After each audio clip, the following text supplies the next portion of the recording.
And I don't know how to put my face up there somehow with this screen. Yeah, One of the Mike, things. Mike, we don't see your screen. Oh, you I can don't? see No. your screen. I can see Lightroom. You should be seeing my Lightroom screen. Yeah, I can see. Yep, seeing it. Okay. Sorry, I don't know why. Yeah, Okay. we see light. Yeah, I can't see it. Me neither. I don't either. Make sure you're in content view, which is pretty much in the middle of the screen. What does that mean? Where do you get at it? There's a view selector at the top that might say either grid view, content view, together mode, or large grid. If you click it, it's a drop down to the left of the speaker list. You can switch it to content view. Sorry. Speaker. At least that's for me on a PC, on the desktop application of Skype, Yeah. not the web. The web could be different. Okay, got it. Thank you. Speaker view is what you need. Yeah. Same for me on a Mac on the web version. Great. Thank you. Now we see everybody across the top right now. We don't see the.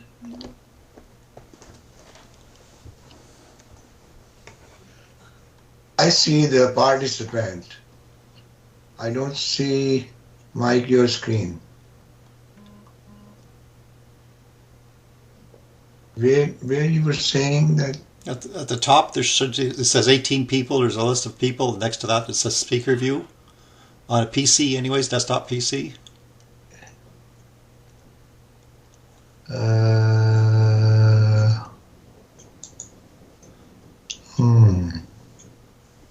In the Lightroom. Okay. You should be seeing a Princess in the Forest in my Lightroom catalog. Yeah. Yeah. Hmm. I actually saw that princess, Mike. I was out there, right? Yep. Just finishing a walk. Yeah. Yeah, we ran into each other in the forest. It's amazing what you find in forests. You know, rabbits, princesses. Yeah, that was a beautiful shoot you had there. Yeah, well, they're all of them are fun. Okay, is everybody on track? At least most people are on track. All right. So while people are still trying to figure it out, let me just go to Lightroom here, and I'm going to.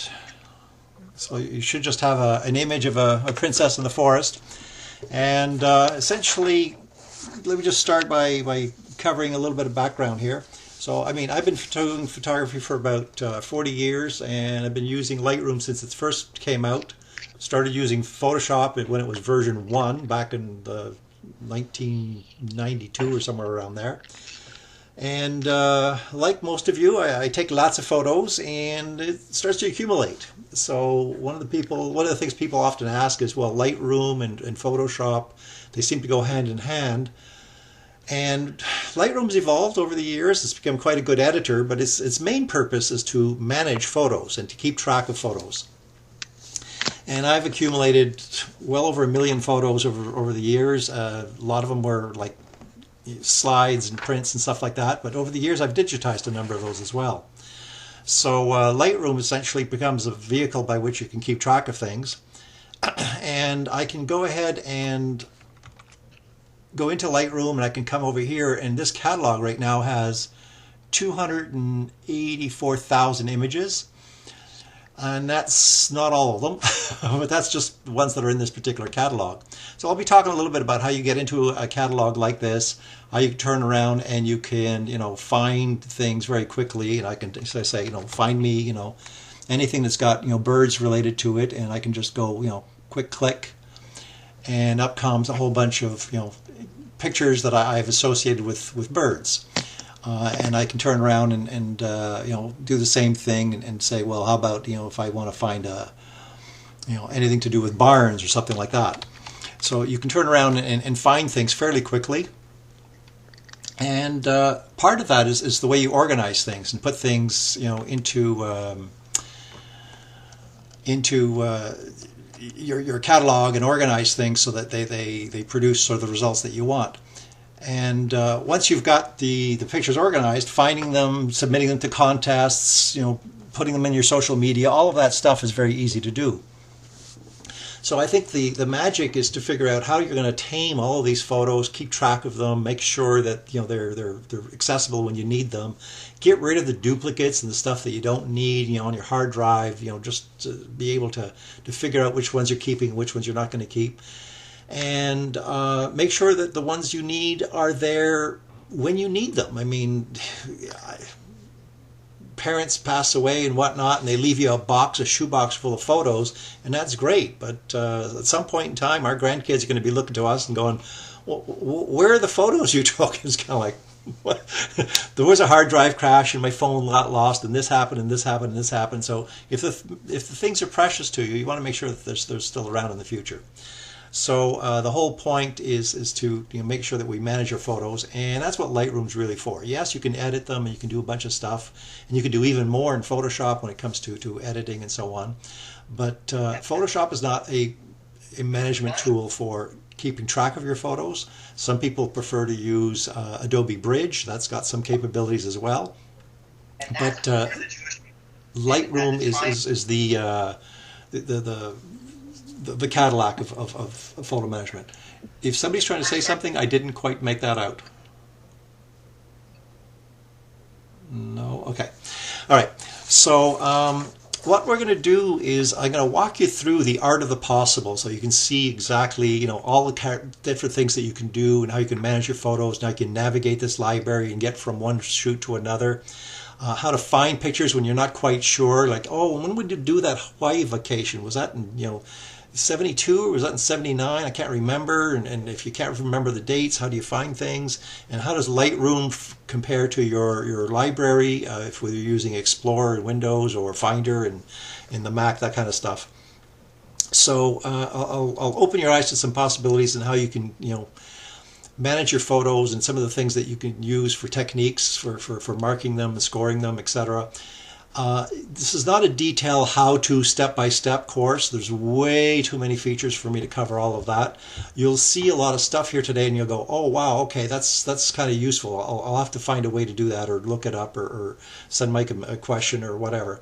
But I'll be showing you the process, but I mean, it's going to be going pretty fast. So if you're not overly familiar, then you may kind of go, whoa, he just did something here and I'm not sure quite what he did. So if I have time, I don't mind slowing down, but there's going to be a lot of material to cover. The first thing I think I want you to recognize is that Lightroom operates on the basis of a catalog, and that's a very, very important concept. So all of this stuff that's on the side over here, when you go down and you see all of these file folders, these file folders are not quite the same as the file folders on your computer. So if I have a folder and it's digital photos 2021, and then I have this this thing called Winterlude, and I want to I'll just turn this filters off here, and I've got some Winterlude photos. Then that's great, and I may have another photo, whatever that might be.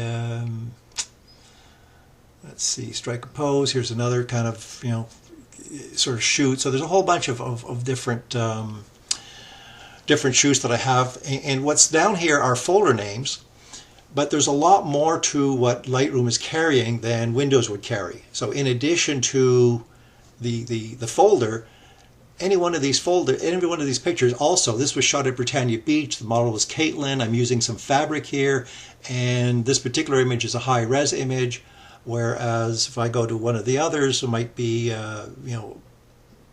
sort of, here's a doors open type that shoot that I did, and I can just loop around and find a whole bunch of different shoots, and I can keep track of a lot of the detail about what's in that, find specific people, specific themes, specific types of lighting, specific locations. So I can turn around and say, find all the shots that I shot at Shirley's Bay or Britannia Beach or whatever. So there's many different ways to come at different photos. So I'm going to be showing you how to organize all that kind of stuff, how to put that information in, and how to do it without making it tedious. Because what ends up happening is, if you're not careful, you get carried away putting all kinds of detail down that you may or may not ever need again. The other thing I like to do is have a way to age my photos, so that once I've got my photos there for a while, well, within 2-3 weeks of doing a wedding, all those photos are important. 3 months later, when I've delivered the wedding album and everything to the client, there's a lot of photos that I took that probably aren't very important anymore, but I hung on to them just in case for a while. And in 10 years from now, how many of those photos are important, and how can I get rid of those and thin my library? So that's the kind of stuff that I want to cover today. I'll be using my own library here, and I'll be running through a number of images. Occasionally there might be an art nude or something like in there, some lingerie. Everything I shoot is in here, so whatever it is, it's if there's little ones looking over your shoulder that shouldn't be watching whatever it is you're watching, then be forewarned. One of the questions I hear all the time then is, well, if we have a catalog, and all this catalog is used to keep track of all of this detail about these photos, then does that mean I should only just have one catalog? Should I have multiple catalogs? What's the process? Anybody you talk to will generally tell you that one catalog is probably the best thing, because if I needed to turn around and say, hey, find all the photos that related to a barn, and I kind of just click on this, and I find a bunch of barn photos or anything that was shot in a barn or whatever. The challenge is, if I had 5 catalogs, I would have to turn around and say, okay, here's one picture that I took in a barn, and in this particular example, I have 1,699 pictures that are tagged with barn. So that's very nice to know, but if I had 5 catalogs, I'd have to go look at the next catalog and see if there's any barn pictures in there, the next catalog and barn pictures in there, the next catalog and barn pictures in there. So it becomes much harder to manage your photos if you have multiple catalogs.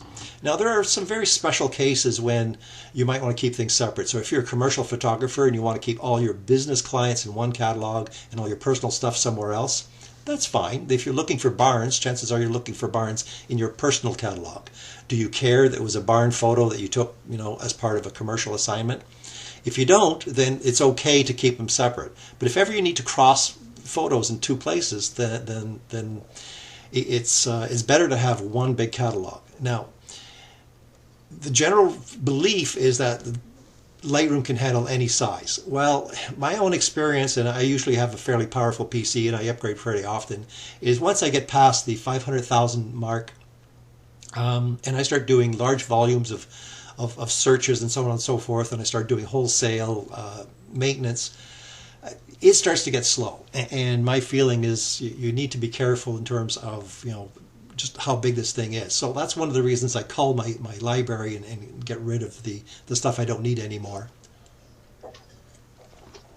You also need to recognize that the catalog itself is a big, huge database, and it takes a lot of power to sift through all of this data. So you want to put your catalog in a location where it's very fast. I have a SSD, a solid state device, and that's one of the fastest hard drives you can have. So my catalog sits on a drive, which is different from the folders, the drives where I keep my photos. So I keep my photos on different drives, so you can have an external hard drive that's a little slower and keep your photos there, but put your catalog on a very fast device, because that way you'll be able to process your pictures fairly easily. I've gone the next step in my case, and I've actually got this D drive here has got photos, dating back to 2008, 2009, 2010, 2011, etc. And you can see that I've still got like 60,000 photos from 2017, and that's after deleting a bunch of stuff, and 2018 and so on. And even in a COVID year, 2020, I still got like 30,000 images. So I have a fair number of images that I've accumulated. And what I want to be able to do is get to my pictures pretty fast. So here, if I get into this W drive, I call this my work in process drive. And if I go to that folder, let me just get rid of, I want to just bring up everything here, filters off. Okay, so this is just some stock photos I did of some poinsettias just over the holidays.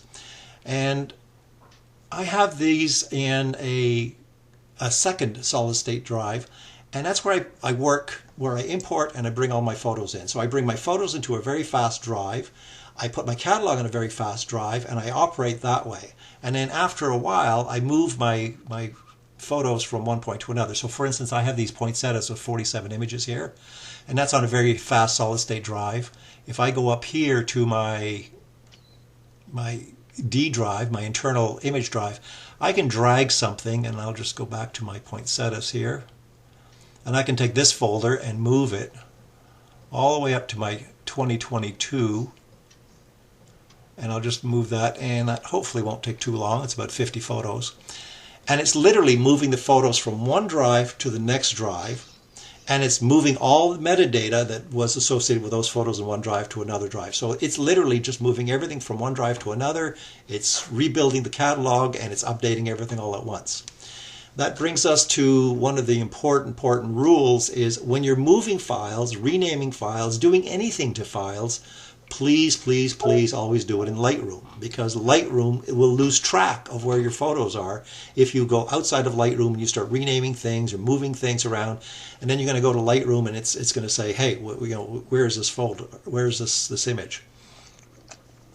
So let me just go over here, and if I were to go to the place where this is stored, so I just click on one picture and I say show in Explorer. So if I go to Explorer and I just turn around and I just rename this thing to poinsettia test, now I've gone outside of Lightroom and I've renamed something. That's a big no-no, and I'm just doing it for demonstration purposes. I come in here and you see a little exclamation mark that says, I don't know where this photo is. Like, where did it go?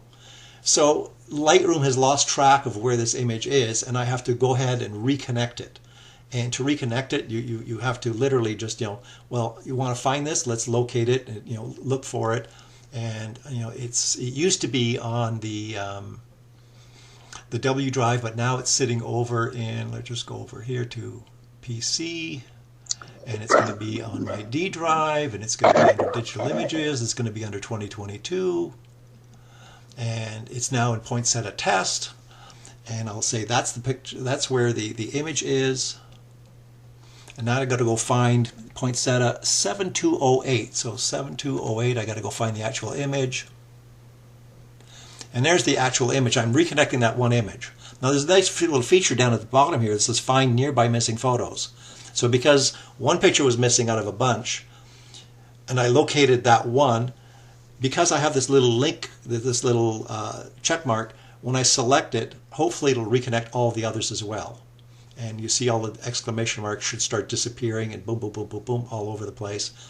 And now if I go to the folder in my Lightroom library, you'll see that it's now reconnected 2201.01.11 poinsettia test. And it now knows that test is where the pictures are. But I had to reconnect that. The right way of renaming something is just to rename it right in here. And when you change the folder name in Lightroom, it already exists, yeah, all right. So when you change the folder name in Lightroom, then it changes it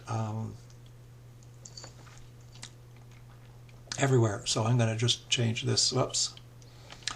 Right now I'm out of sync because I did some stuff outside that I shouldn't be doing, but I'll change that later. I'm not too worried about it. Anyways, okay, so let's start at the beginning. So this is kind of the concept is to have a catalog that lets you find things, that lets you age things, that lets you back up things and keep track of all of your photos properly.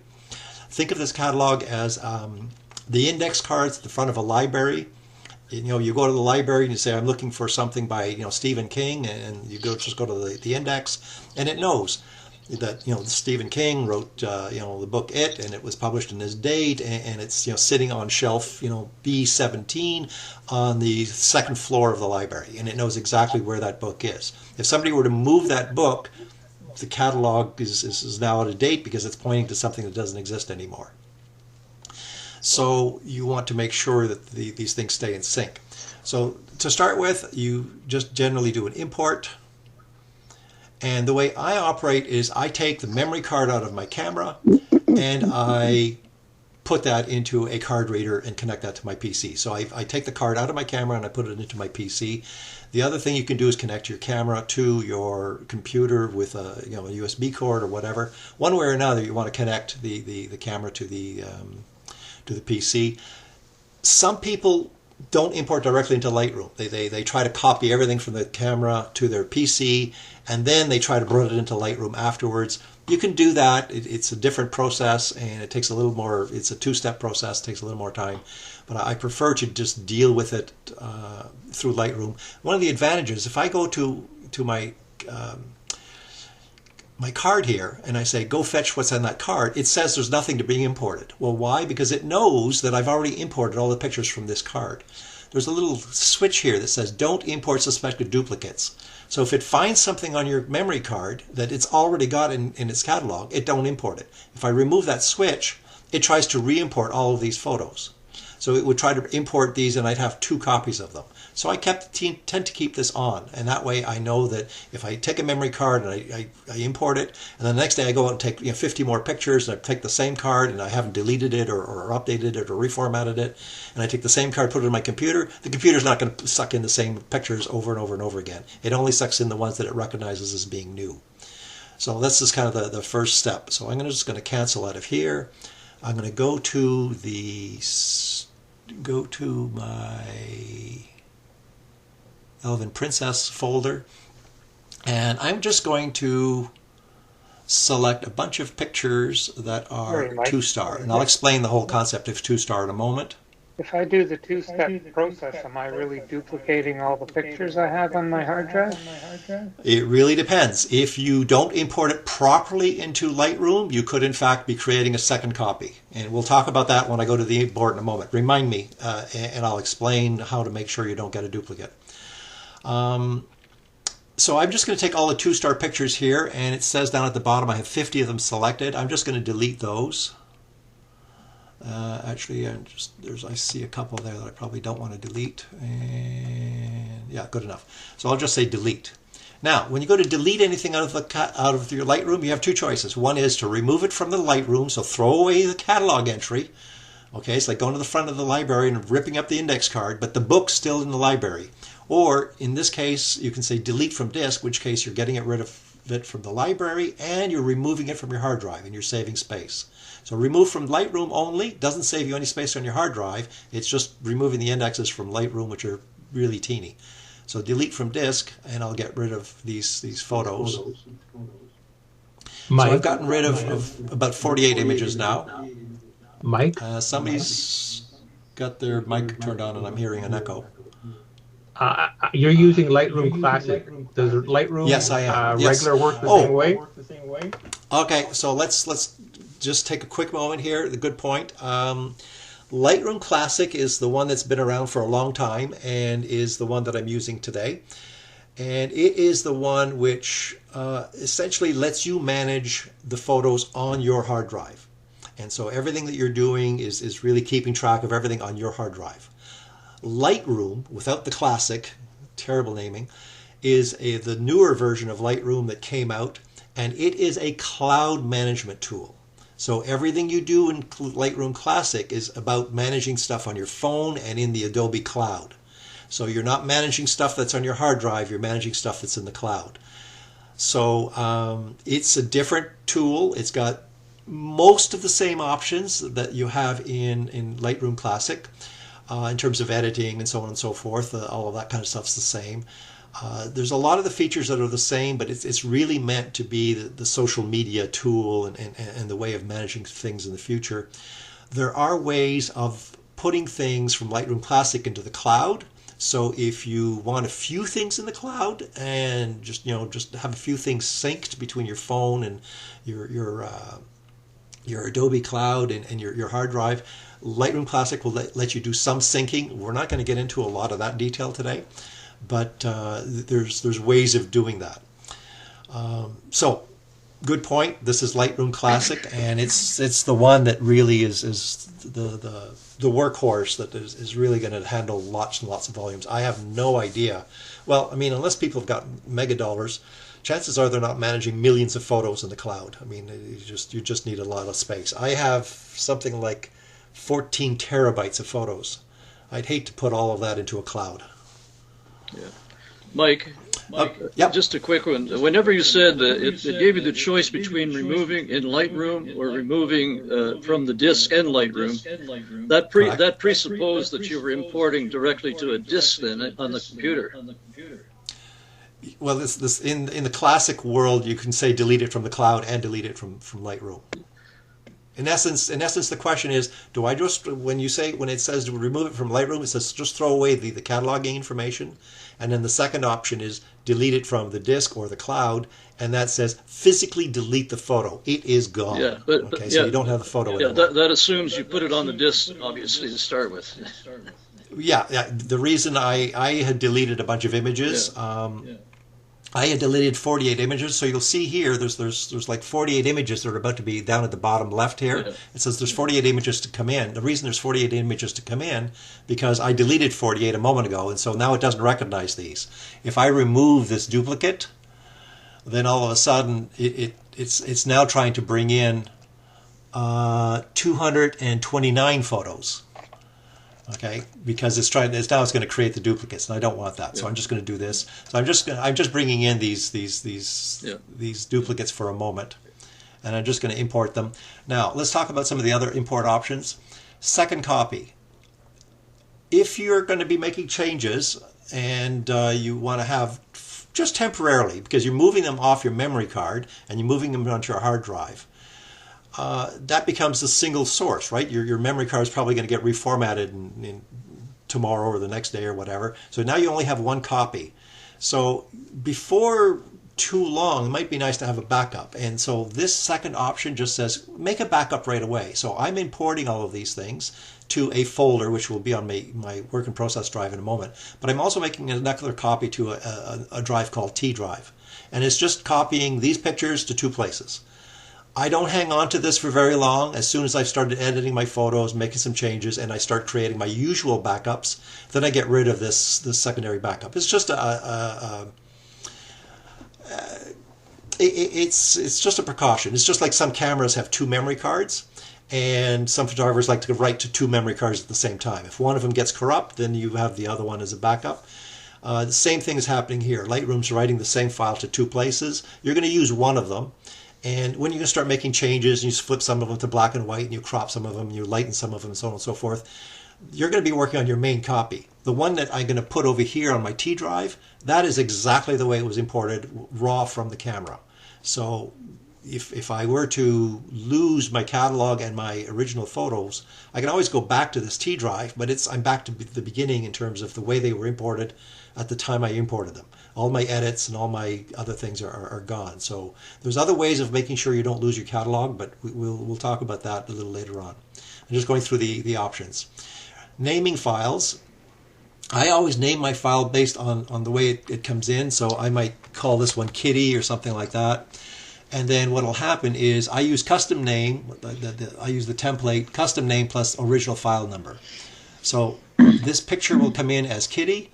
And it's down at the bottom here, it says Kitty 001. In reality, it'll end up being Kitty, it'll come in as Kitty 8184, which is the number that was on my camera. The reason I use the number on my camera as opposed to 001, 002, 003 is sometimes when I'm working, and I'm working with somebody, at, I don't know, at a club or something like that, and someone says, oh, can you take a picture of me and my fiance or whatever? I'll make a note in my notepad that says, okay, this lady wanted copies of photos on my camera that 8188 to 8193. And so I have that note, and I know exactly which numbers were assigned by my camera to those photos.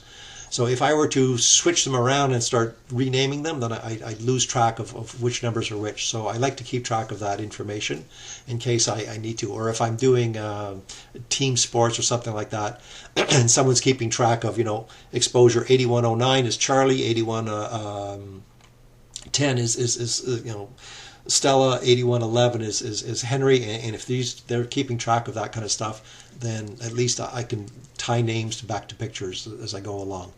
So it's just a way that I find comes in handy. So that's my naming convention. So I rename everything on the way in. So it's not just the way it was on my camera. And then I typically will turn on some metadata. And I have a metadata file called Mike Giovinazzo. I'll just show you what it does. It's nothing very special. But essentially, it just puts on every photo as I import it, creator email, creator website, copyright, and so on. Okay, and you can put a lot of stuff in this metadata. My home address is there if anybody wants to contact me with regards to a photo that they found on a social media or whatever. So I put all that kind of stuff in my photos. You certainly don't have to, but you can. So this is a shortcut. Just cancel out of that, cancel out of that.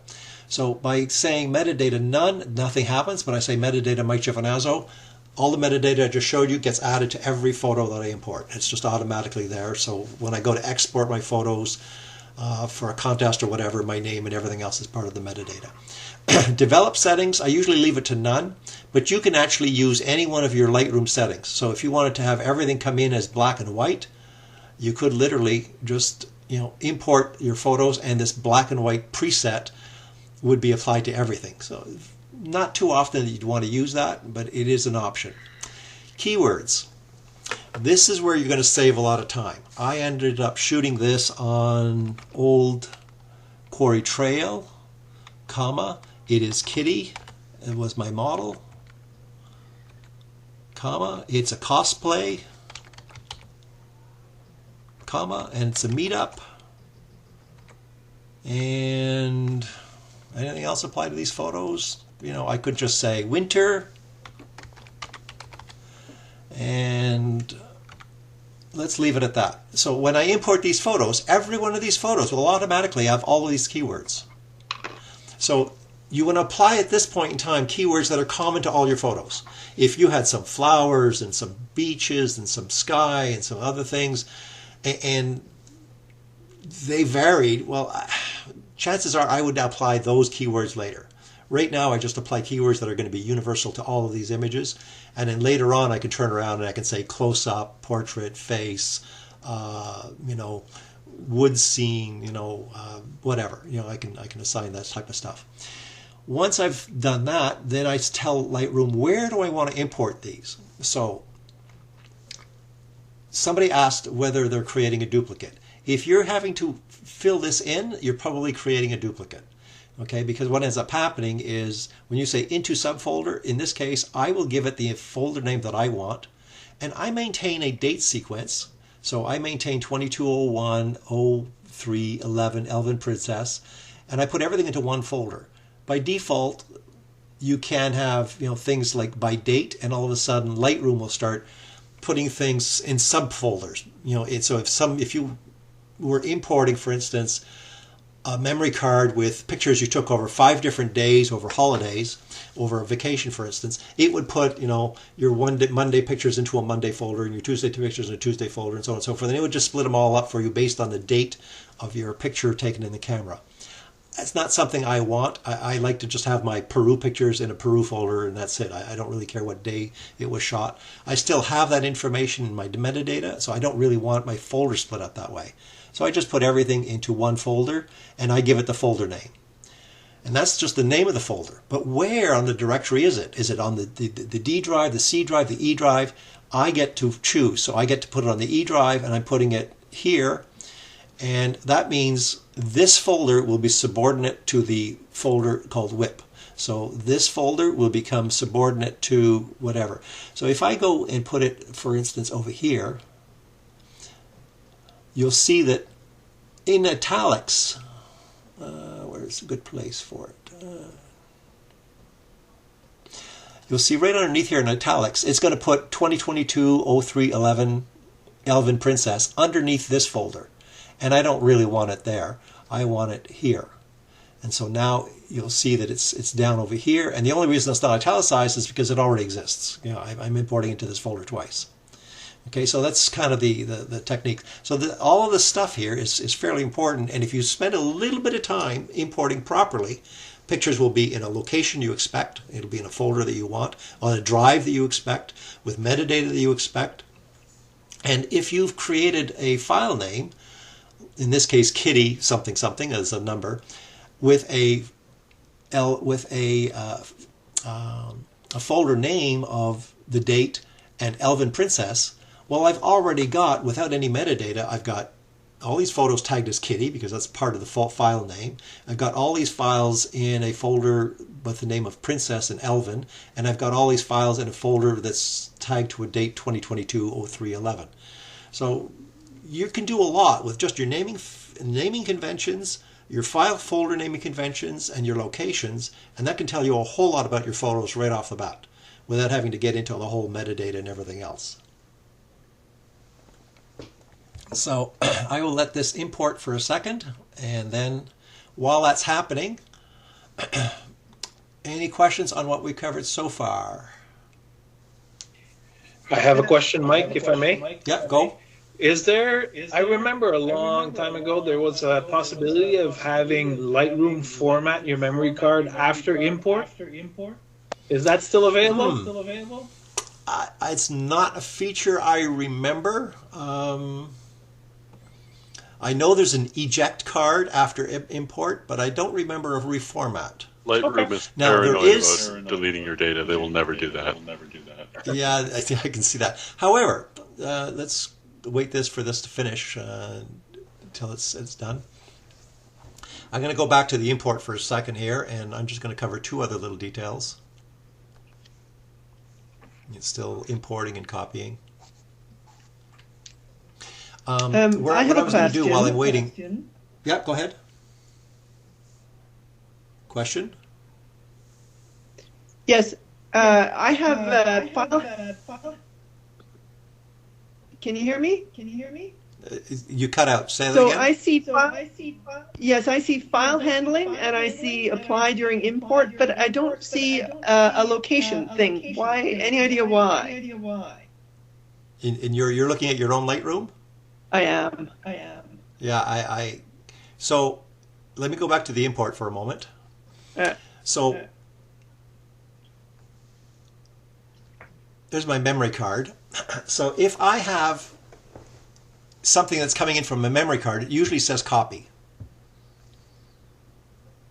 Okay, so you're usually copying from a memory card. But if you're importing from another location, like I will go look at my E drive and my WIP, and I'm going to just say, go import this winter stuff, whatever that is. That solved it, actually. I had clicked add rather than copy, and now that I've moved to copy, I see all of the destination stuff. Thank you. Yeah. So when you're importing, let's say you copied your memory card to a location on your computer, you'd have to go find it over here. Instead of going to your memory card, you would have to go find the location. And then if you say move, it's going to move it from here to wherever you want. You get a choice down here, and you can put it into a new subfolder. If you say add, then all you're saying is this location is where my photos are. Just add those photos without changing their location to my catalog. So all you're doing is you're adding the images to your Lightroom catalog. You're not moving the location. They're wherever you put them when you copied them. But if you turn around and you say move or copy, then you're taking it from this hard drive location to this hard drive location, and you could be creating a copy of it and duplicating your photos. And that's typically not something you want to do. I mean, unless you've literally put them on a temporary drive that you intend to delete and reformat later and so on. Okay, and then where I was going to go is I was going to say if you were moving them from some sort of a portable drive, then you're moving them from your memory card to your computer, and while you're not reformatting your memory card, you are in fact moving the pictures off your memory card. And if you were to get a power failure or something bad were to happen, if your camera's connected to your PC with a USB cord and it runs out of battery and whatever, then you're half moved, half not moved. It's a mess. So I prefer to copy, and by using this don't reselect imports. Worst that happens is if I lose power in the middle of something and I have to start over again, I just put the same memory card in, and this time it'll find the pictures it already has in memory in its directory, and it'll find the new ones and it'll import just the new ones. So it's a much more safe and prudent approach. Okay, so now that I've got these photos all imported, how do I go through and start figuring out which ones I want to keep and so on and so forth? So my technique is I assign photos a number from 0, 1, or 2. So I'm just going to go to E here. So let's talk about the modes first. This is the grid mode. It's just down over here, and you can just hit the letter G. If you can see, there's grid view is G. You can go to the next mode, which is E, and that's got the loop mode. And that's very useful for looking at something up close. And then you can turn around and you've got sort of a compare view. You've got a, what the heck is this one? Note view or something like that. Survey view. And then you've got this one, which I wish I could get rid of. I wish that icon wasn't there. That is people face recognition.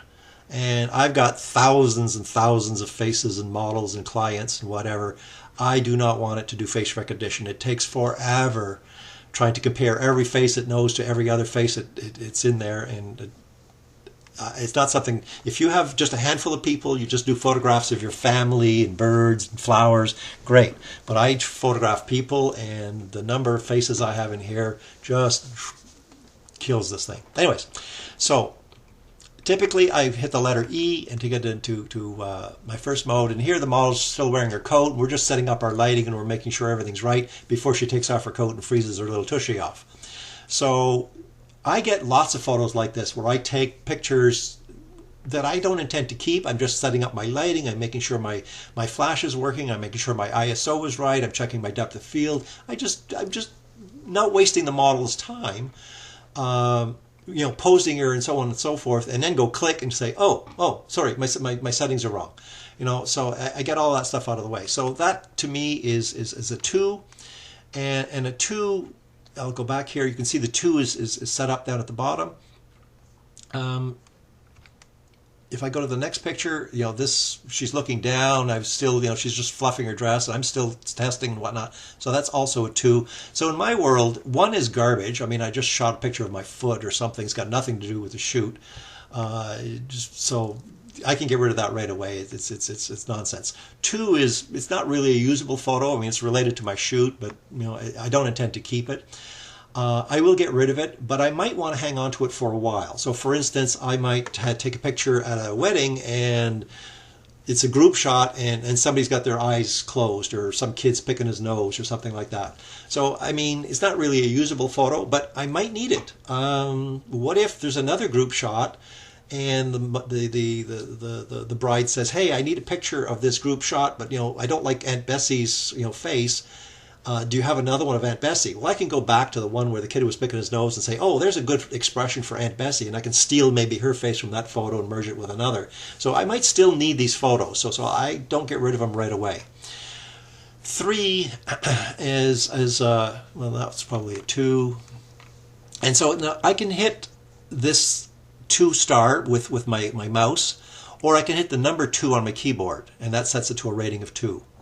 And then I can hit the side arrow key and then say, she's got her eyes closed again, so another 2, side arrow, and she's got her coat on here, and it's a 2 and a side arrow and a 2 and a side arrow, and these I deleted all my 2s earlier, so I can know these are all 2s, and then back of her dress, and these are all 2s. So I'm just hitting the number 2 on the keyboard, and then I can hit the side arrow. If you want, there's a feature that has under photo, I think it's called Auto Advance, right here, and if you turn that on, then I can just turn around and I can say 2, 2, 2, and it's just moving forward, and I'm just going through these, and I'm just going through and I'm testing, I'm going through my photos and just assigning them a value of 2. So I won't bore you with all of that. So the 3s are the ones that are okay, and I just I want to get back to Elven Princess. There we go. So my 3s are the ones that I thought were okay, and I'm going to hang on to. Okay, so these are my 3s, and they're okay, but I may have many pictures that are all very similar. So 3 is kind of like, it's an okay shot, and I'll make a decision on it later, perhaps. 4 is something that I know I like, and I'm willing to work with that photo. I'm willing to give that to my client, as it were. And so those are my 4s. And if I promised somebody I was going to do a portrait session, I promised them they were going to get 50, proofs to work for. Well, by the time I'm doing my 2s, my 3s, my 4s, if I have 54s by the time I'm done, so there's at least 50 photos with a number 4, then I'll just send those to the client. They don't need to see all the 3s. If I don't have enough 4s, then I'll go back through my 3s again and start comparing them and start seeing, which of these 3s could perhaps be a 4. And my 5s, we don't get a lot of those, but my 5s are the ones that I really like, and I'm going to include in my portfolio. So there's things that I want to be able to keep and to hang on to, and they're my keepers, and I'm never going to delete those. So what this lets me do is about 2 to 3 days after the shoot's been delivered to a client, I can go through and right after I do my editing, I can give her my 1s. Once I've delivered the job, I can give her my 2s. My 3s I'll hang on to in case something happens. Sometimes something unfortunate happens. Somebody passes away, and you get a call back and you say, "Hey, remember so and so who's at the wedding? If you got any more photos of them, they just passed away. And if you've got anything, even if it's a little blurry or whatever, I'd really love to see it." So I just hang on to those for a little while. And my 4s and 5s obviously are for my clients, and that's what they get. So that's kind of the grading system that I use. Then I also use colors. So colors mean different things. So I'll turn around and I'll look at all my 4s. And if I have to send all of these 4s, I'll just go here. And so these are all my 4s. I'll turn around and I'll send all of these to my client. And they come back and they say, "Mike, I really, really liked number 8191. And so I will give that a color green." You see the little green border around it. And I really like this one, and I really like this one, and I really like this one. And so I'm turning around and I'm just highlighting. They send me an email or something, and they tell me which ones they like. And I'm just going to highlight some of these photos as green. They're still 4, but they're 4 and green. So now I have another way of managing my photos. I can manage them by color. And when I manage them by color, I can turn around and I can come in here once I've got my little bit of free time, and I can say, "Okay, show me my work." And green is anything the customer's asked for. So I will pick this one up and I will decide what I need to do with it, and I might need to brighten it or get rid of some debris. Might have to bring it into Photoshop. I might have to just go to the develop module in Lightroom and do a little bit of cleanup. Whoops, whatever, get rid of a little branch sitting over there that I don't like. There's not a whole lot that I want to do with this, but anyways, the thing is you want to clean it up a little bit and do whatever it is that you want. Oops, that's not what I want. I want it over here somewhere. Nah, I'm not going to bother. Okay, let's say I want to do it black and white, whatever. I'll just make the changes I want. Give it a little bit more contrast, give it a color grading, and whatever. Okay, so you make some changes. Once I've made the change and I'm happy with it, I'll flip the color from green to blue. Okay, so now it's not showing up because it's been deleted from my green column. And just for the sake of discussion, I'll turn this one to blue. And so now I got 3 of them left. So I went from 5 to 3. If I click on blue, you'll see the whoops, and you'll see the 2 images that I've turned to blue. Okay, and they're now done, and I can deliver these to the client as high resolution files or whatever it is I've promised them. So it's a way for me to keep track of how important it is. It's a way for me to keep track of what work I have to do, in terms of editing and so on, or as well of knowing what I've delivered to my client. So I keep track of my photos by using these codes. They don't mean anything. They're just numbers. You could assign your favorites as 1 and your least favorites as 5. I happen to have the reverse process. You can have these red, blue, green as meaning whatever. They're merely indicators that you can assign a value to for yourself. It's just something that means something to you. So if you have stuff that you want to deliver, to your school, that's a value of yellow, and the stuff that you think is contest worthy, you make those red, and it's just a way of you to keep track of things. You could certainly assign a keyword in the metadata that says, to be delivered to school or something like that.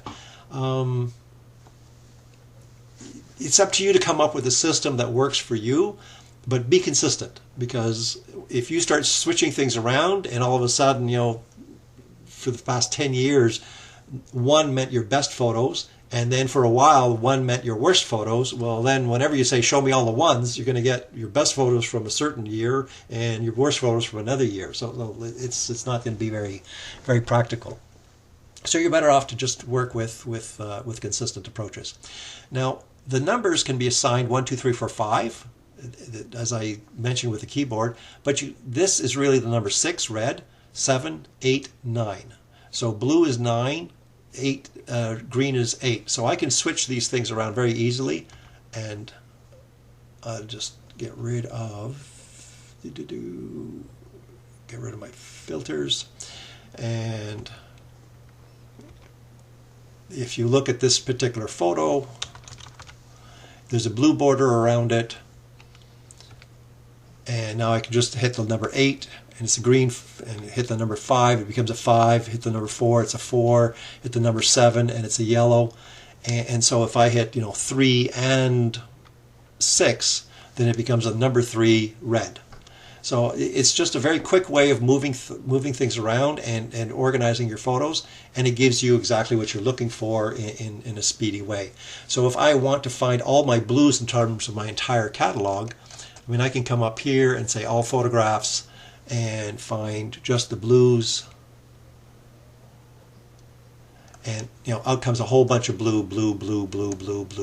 Okay, so it's just all my blue photos, and all of these are things that I've delivered or I've put inside into my portfolio. Yeah, Mike. Yep. Yeah, the star system. You can have, whenever you say 3, it's 3 and above whenever you're selecting it. So you don't want to be making 1 your best. Well, so here's down at the bottom here. It says greater than or equal to. Yeah, exactly. Equal to. Oh. Or equal to. Oh, okay. Okay, so if I turn around and I'm going to go back, let's go back to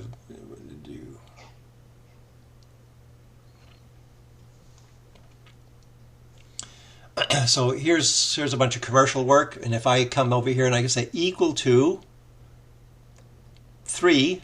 Yeah. Am I going to find any? Let's try equal 4. So right now I have equal 4, and the blue is also clicked. So it's looking for equal 4 and blue. So here's just equal 4.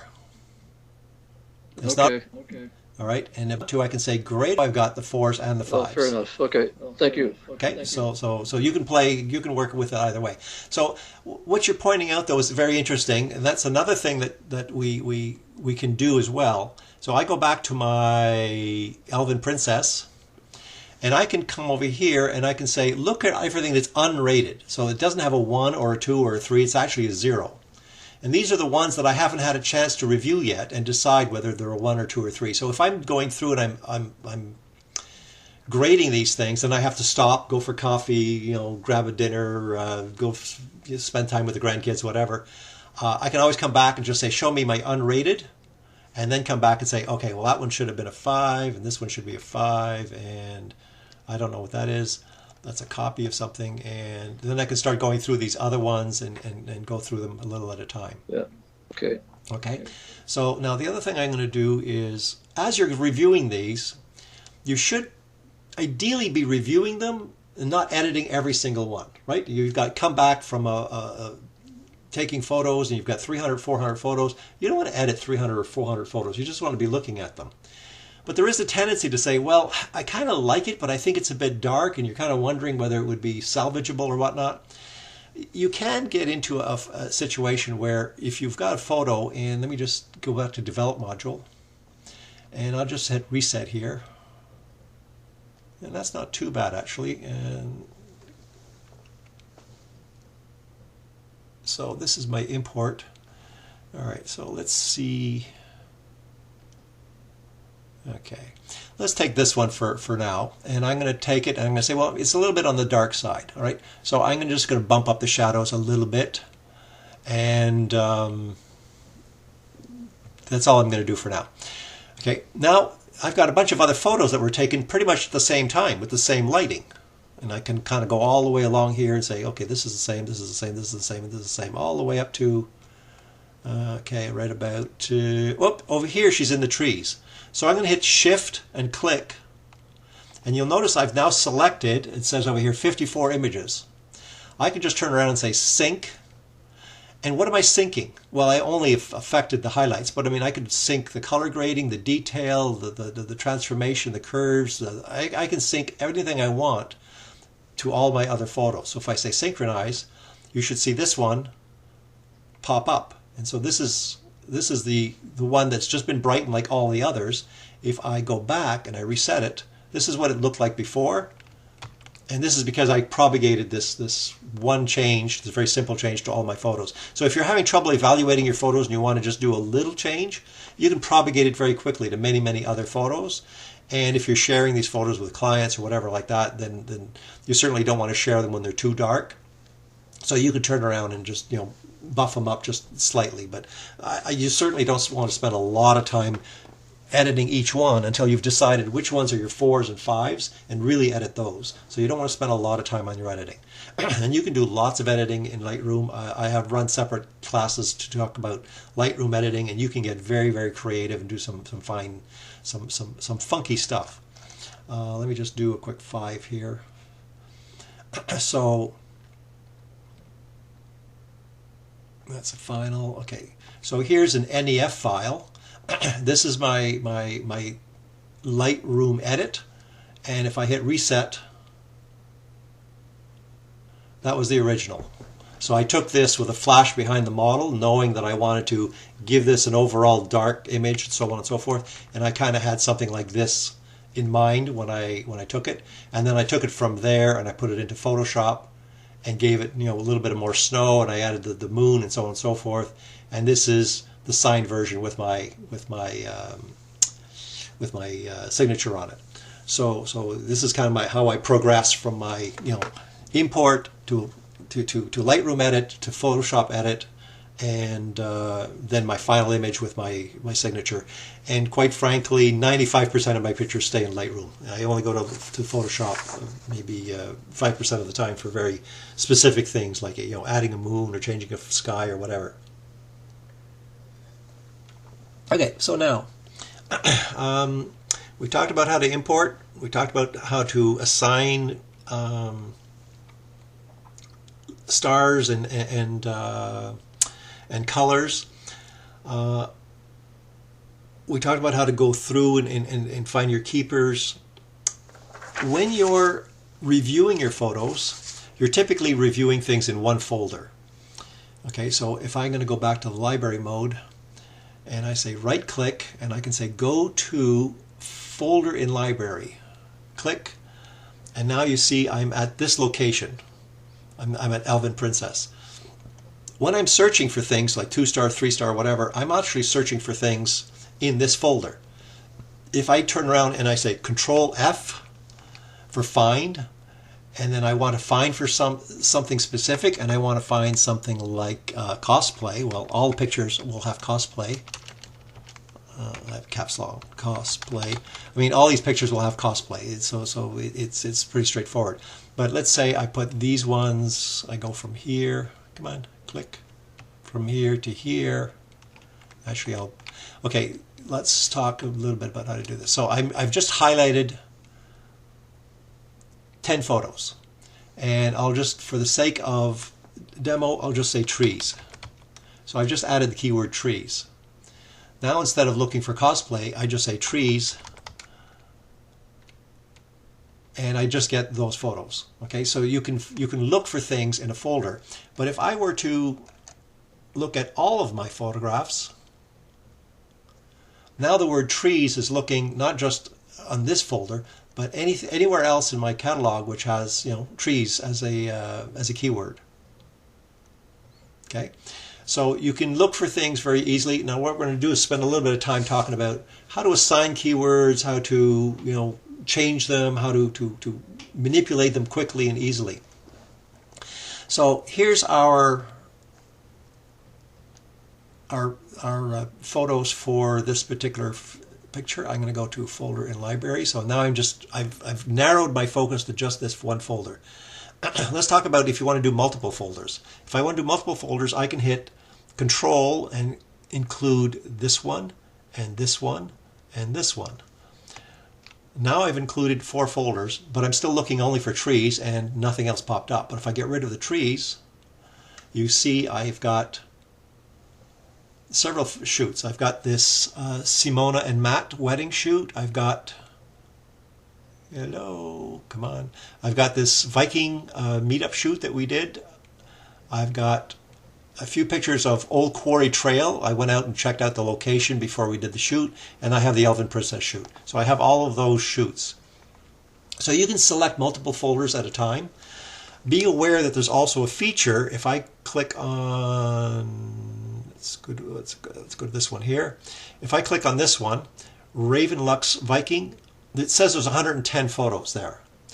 110 include the root folder, but it also includes the sign folder that I have underneath. Okay, because I keep all of my edited JPEGs in a folder underneath my original folder. So I always have this strategy where this is all my photos. Whoops. Let's go back. This is my folder, my photo folder.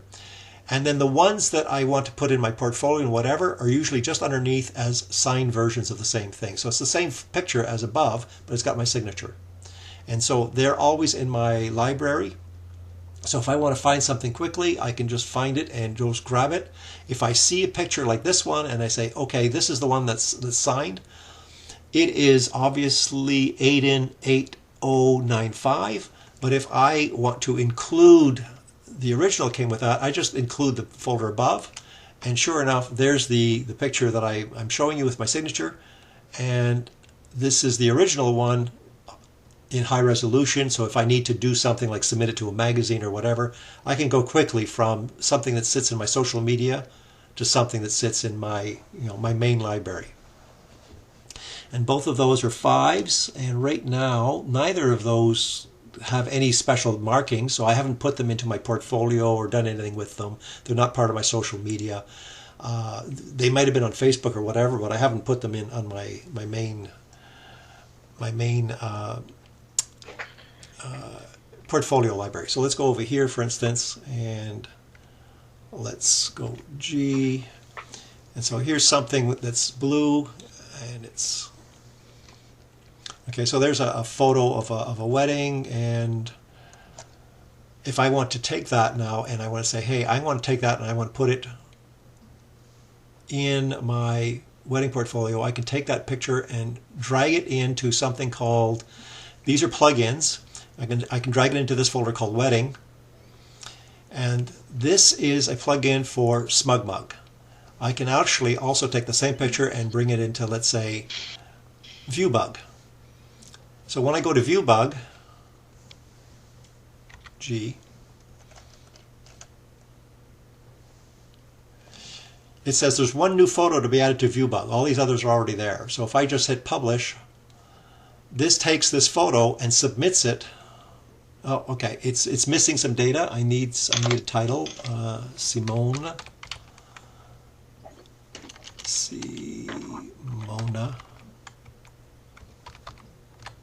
I won't spend a lot of time on that. That's just a requirement of this particular website, that it says I won't publish anything unless there's a title and a description. But yeah. So it's now uploading it to a site called SmugMug. Yes? Question? Yeah, Mike. Yeah. How do you get the JPEGs that you finalized has a subfolder under the folders that you identify on the left side here? Okay. You know, you're going to have a group of JPEGs that are your final products. Yeah. How do you create the folder, the subfolder, and get all those JPEGs into that main folder that you talked about earlier there? Okay, I'll cover that in a second. Okay. So I'll just right now I have this file that I just published. I can right click on it. I hope there's something up here that says it's still updating, so I'm waiting for it.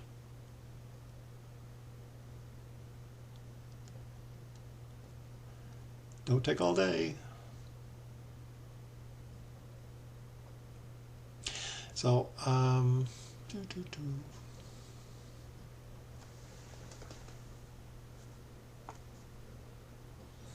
the law of live demos.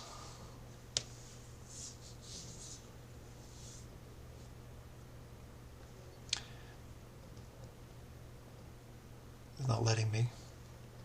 I'm just going to wait for a second here. Let's see how long this takes. So while I'm waiting, I'll try to explain verbally because I can't demonstrate at the moment. What I do is I export my photos. So you can right click on a photo and export, and when you export the photo, you can export it to a location that you want. One of the defaults is to export to a subfolder with a given name. So I've got a default set up to say whenever I export a photo, export it to a subfolder with the name signed underneath. So I always have a folder called signed, and you can see over here signed, signed, signed. You can always see the folder name is always signed. Okay, because all of these are subordinate to the folder that they were originally in. Okay, I'm just going to see if I can cancel this. And see if that'll... Okay, right click. Okay, so let's go back to this. Hello, hello, hello. Right click, right click.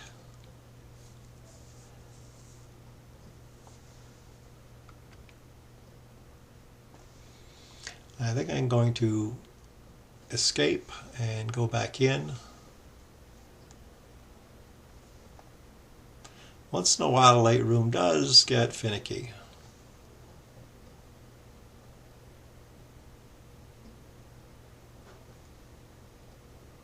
Wait for it to reopen. So I've created a whole bunch of export presets, if you want to call them that. And I have a export to Dropbox, export to subfolder sign, export to something called a P drive or like another Dropbox type thing. So I've got a series of exports, and some of them say export as is, export high definition, high resolution. Another one is export for social media size, just 1024. Export with the signature on the left, bottom left. Export with the signature on the bottom right. Export with no signature. So, and I just pick my photos and I say right click and I just export, and I pick one of the export that I want. And if I select 20 pictures, then it'll export to all 20 locations. So Lightroom is not behaving, and I bet you it just didn't close properly. Oh, there it is. Okay, it's coming back. I was going to give it a kick.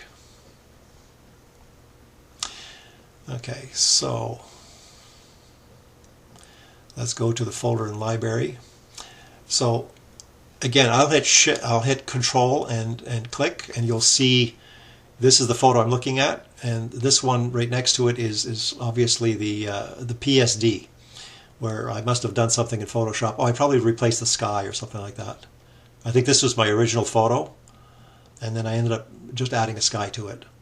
So I take this photo and I say export, and let's take a look at my options. I say export to Dropbox as a proof, export to Dropbox as unsigned 2000 on the longest side, export unsigned, export as a high res, submit to a magazine as 5000 on the longest side, put a proof out with the signature on the bottom left, bottom right.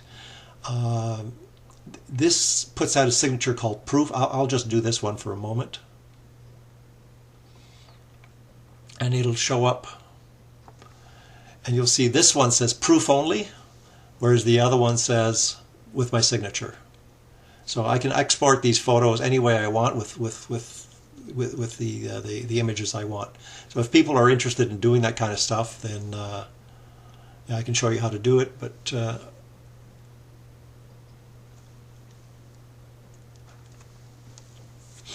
does that answer your question? Not really. No, I wondered how you got it back as a subfolder underneath the. Okay, all right. Okay, so let me go a little more slowly here. So which one do I want to pick? This is the PSD. I'll say right click, export, and I'll export sign bottom right. That's the one I want, but I'll show you what that does. I'll go over here to export. I'll say export bottom right, sign bottom right, and look at this. Here, this shorthand for sign bottom right is this thing. Export to same folder as original. Put in subfolder called sign. Add it to my catalog. Rename it. Okay, with some custom settings, and my custom settings are to add the word final when it's done. So take the same name and add the word underscore final and put that into my subfolder. Then in addition to that, make it only 2000 pixels on the longest side, and then add my watermark. And if you want to go see my watermark, this is sign bottom right 12. Sign bottom right 12 is my watermark in the bottom left corner, and it is 2 pixels indented, and it is, you know, at a size 10 with an opacity of 100. So all of these settings I've just created for myself, and they just become shorthand. Instead of doing all of those steps one at a time, I can just turn around and I can say, you know, select all my 4-star pictures, G, right click. Oh, I did 3. Select all my 4-star pictures, right click, edit, and send them to Dropbox, you know, as proofs with my proof signature on the bottom right. Okay, and then all of these images will go to Dropbox with my proof only logo. So I'm not going to do it now, but you know, it's that fast for me to just send something off to someone because I've created these export settings. Okay, thank you. Thank you. No problem. Okay, so let's talk about, let's see, go through here, subfolders, okay. All right, when you're reviewing things, some of you are working on PCs, I hope. Some of you actually have a second screen. Second screen is kind of handy, and I work with 2 screens. I will simulate a second screen for a moment. So here's, pretend this is my second screen. I can move that off somewhere else onto a second screen literally, but for now I'll just put it right here. And pretend that's my second screen. I can do a couple of things. You know, it just can respond to whatever I'm doing. Okay, and it can be mirroring what I'm doing, but it can be doing other things, for instance. So for instance, I can turn around and I can say, I want 100%. And so I'm looking at it as a thumbnail over here, but I can be looking at it as 100% over there. Moreover, I can make this live. So anything I point to over here is automatically being viewed. I just want to check her eyes before I decide something's a 2 or 3 or a 4 or whatever. And I can be looking at pictures. Okay, so I can have a whole second screen dedicated to being able to look at things in a larger view.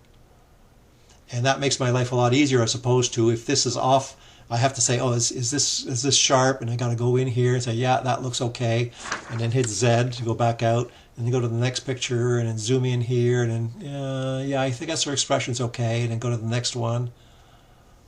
Whoops. And whoops. And I'll just get rid of it for now. Oops. And again, just turn around and try to double check each photo. So if I have the second screen, there's some extra features that you can use. If you do have 2 screens, take the time to learn about that. You'll find it's kind of handy. Some of the other things that are kind of handy is when you have a couple of photos that are very similar. And these are, yeah, a little bit similar. So if you're trying to compare them, you can certainly, you know, go back and forth, you know, and try to compare them, like that type of thing. This compare view is actually very nice as well, because the compare view, which is right down here, the letter C, lets you look at things side by side with different magnifications. And if you want to move both of them together, you can. If you want to move just one, hit the Shift key, and now all of a sudden you're comparing two images, and you're trying to decide which one's a 3, which one's a 4, that type of stuff. And so you've got some nice capabilities. And if you've got many of them that are similar, let's go back to here. And you've got, let's see, I'll take these here and I'll say, okay, I like these. These are all labeled 4 right now, but if I had some 3s and some 4s and I wasn't sure, I could bring these up together and I just hit the letter N. And so on, I can compare them without not going into detail, but I can compare them in terms of the overall pose, the overall composition, and decide, this one I'm going to make a, if I make it I'll just change the color for now. I'll make that one a yellow, and I'll make this one an 8, a green, and I'll make this one a yellow again, and I'll make this one another yellow. So you can just manipulate your photos, and that's the letter N that does that. And that's down here, okay? So you have your grid view, you have your loop view, you have your compare view, and then you have this survey view. So you can bring up a number of them all at once. If you remember, in the old days we had contact sheets. You in fact could create a contact sheet very easily. You can just go take this photo and go down to this photo and say, these are the photos I want on a contact sheet. Hit the letter N, and it fits them as best as it can on a page. And sometimes if I'm sending something to a model, I'll get rid of this at the bottom here. I'll just do a screen print of this, send it to a model on Facebook and say, hey, you did a good job on the Elven Princess stuff today. I'm just editing. Here's a sneak peek at some of the stuff that I'm working on. So these are fast ways of just communicating with models, photographers, other people. And there's a lot of very powerful views in Lightroom that let you compare things. So for you bird photographers out there, you're going to take 65 pictures of this thing going in and out of the nest. You want to compare them very quickly. This is a good way of doing it. And you can just go through and look at them. And let's say you've got these all highlighted, and you say, okay, well, that's not a keeper. You can hit Control and then get rid of this one and get rid of that one. And I don't think I like that one. And let's see, no, her hand's funny there, and I don't like that one, and I don't like that one. And I'm just control clicking, and I'm weaning them down to less and less and less until eventually I get down to the ones that I really, really, really like the most. And I say, okay, these are the ones I'm going to make a 4, all the others are going to turn into a 3. So, I mean, these are all ways to review your pictures, but if you know how to move quickly through Lightroom, it certainly saves you a lot of time from the, let me see this one, and that's not quite the one I want. Okay, let me see this one, and that's not the one I want. And it's just so slow to go through these things that way. So learning to navigate them is very, very handy. Okay. Okay, we talked about the second screen. Auto advance we talked about. Okay, let's talk about giving things multiple. Let's talk about giving things more keywords. Okay, you've got their numbers, you've got your colors, you've got things in the right folders, you've decided what you're going to keep, what you're not going to keep. What I'm doing to maximize my screen, by the way, is I'm hitting Shift Tab, and Shift Tab gets rid of this menu, and the bottom menu. You can do them individually. Okay, F8 is the one on the right, F7 is the one on the left, and F6 is the one on the bottom. But Tab gets rid of the 2 on the side, and Shift Tab gets rid of all 3 of them. So I tend to use Shift Tab to just open up my screen to all of them and give myself more screen real estate. And then that way I don't have to worry about bringing these menus back and forth. So I'm going to go look at, let's see, let's go to Peru, doesn't matter.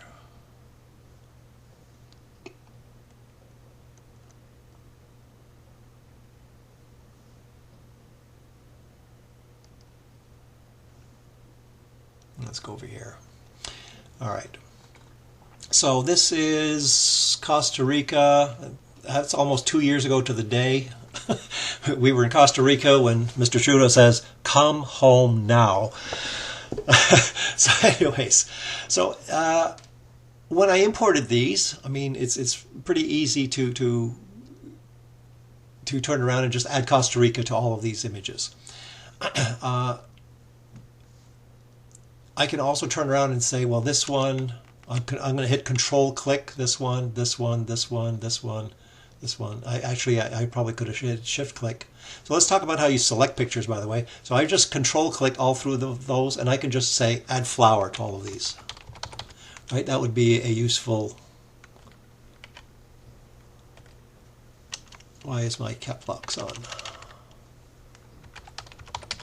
Okay, so I just added flower to these guys. This guy here, I haven't added flower yet, but it maintains a list of recent keywords down here. So I can just click on the word flower, and it gets added to Costa Rica. If I click on flower again, it goes away. So be aware that if it's there and you add it, then if it's not there and you add it, that's fine. But if it's already there and you click on it, then you're taking it away. So it's just toggle on, toggle off, flower. And then I can come over here and say, well, that's another flower. And then I can just select a bunch of things like this one, this one. Okay, so I'm going to go boom, boom, boom, boom, and just click on flower again. So it's a very quick way to go through these things. Here's another one. Now, if you find yourself having to do a lot of something, and there's a whole bunch of them, I can go click here, and I can say Shift click here. So Shift click is from here to here. Do you see these are whiter and brighter than the others? Okay, and let me just do one. So now this guy is brighter. Now this guy is brighter. You see how the focus shifts from one to the other. When you select multiple of them, that one, I hit Control click, Control click, Control click, Control click. They're all now a little bit brighter, but this one is the brightest of all. Okay, so the first one I clicked is the brightest one of all. It is, in Lightroom terms, most selected. So it becomes the focal point for all of the others. So if I add flower, because they're all highlighted, I added flower to all of them. But if I go over here and I change this one and I add bird to this one, okay, so I've now added bird, and you literally have to tab away from this. You can't just click away from it. You know, once you've typed in the word bird, you gotta get it to stay in. Now I've got this, just like I did with my my black and white or my develop. I can take this and I can Shift click all the way to, let's say, here. This one's a little bit brighter. I've selected all of these others, and I double check down here. It says 9 selected. You'll see bird has an asterisk next to it. That's because some of these pictures have bird, some of them don't. That's why the asterisk is there. Costa Rica is in full. There's no asterisk, so all of these have Costa Rica. So if I click on bird, now the asterisk goes away because all of these have been assigned bird. Okay, so the way to assign keywords is either you type it in over here, either you select it from one of the recent keywords. The other thing you could have done, I'll hit Control Z to undo it. Can I do this? Yeah, there we go.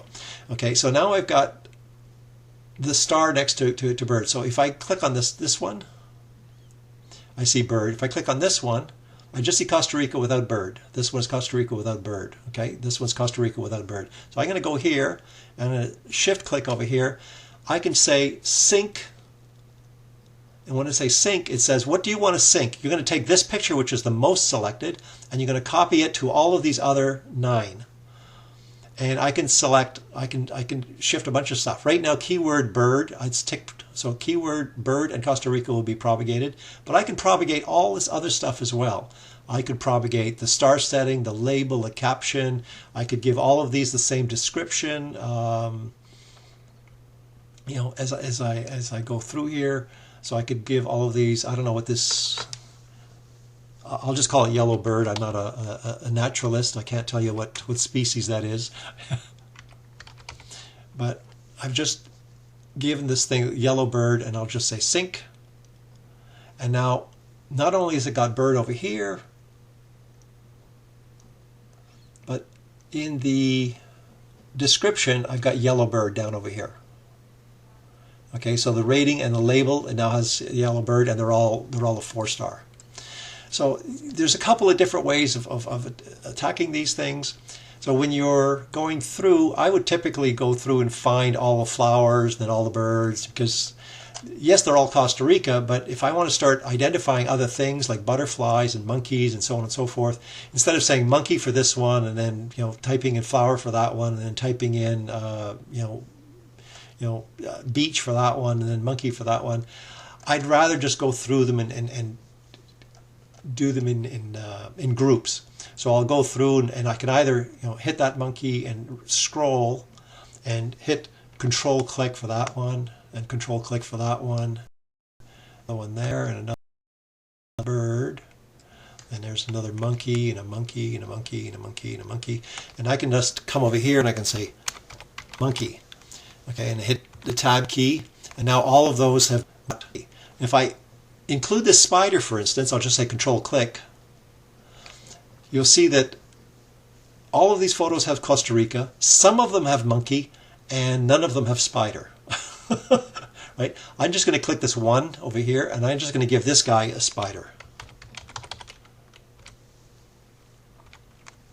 Now if I click these 3 images, what am I going to find? All 3 of them have Costa Rica, 2 of them, or some of them, have monkey, and some of them have spider. You can see by the asterisk that's there. So if I get rid of the asterisk, that's another way of doing what I need to do. I can get rid of the asterisk, hit enter.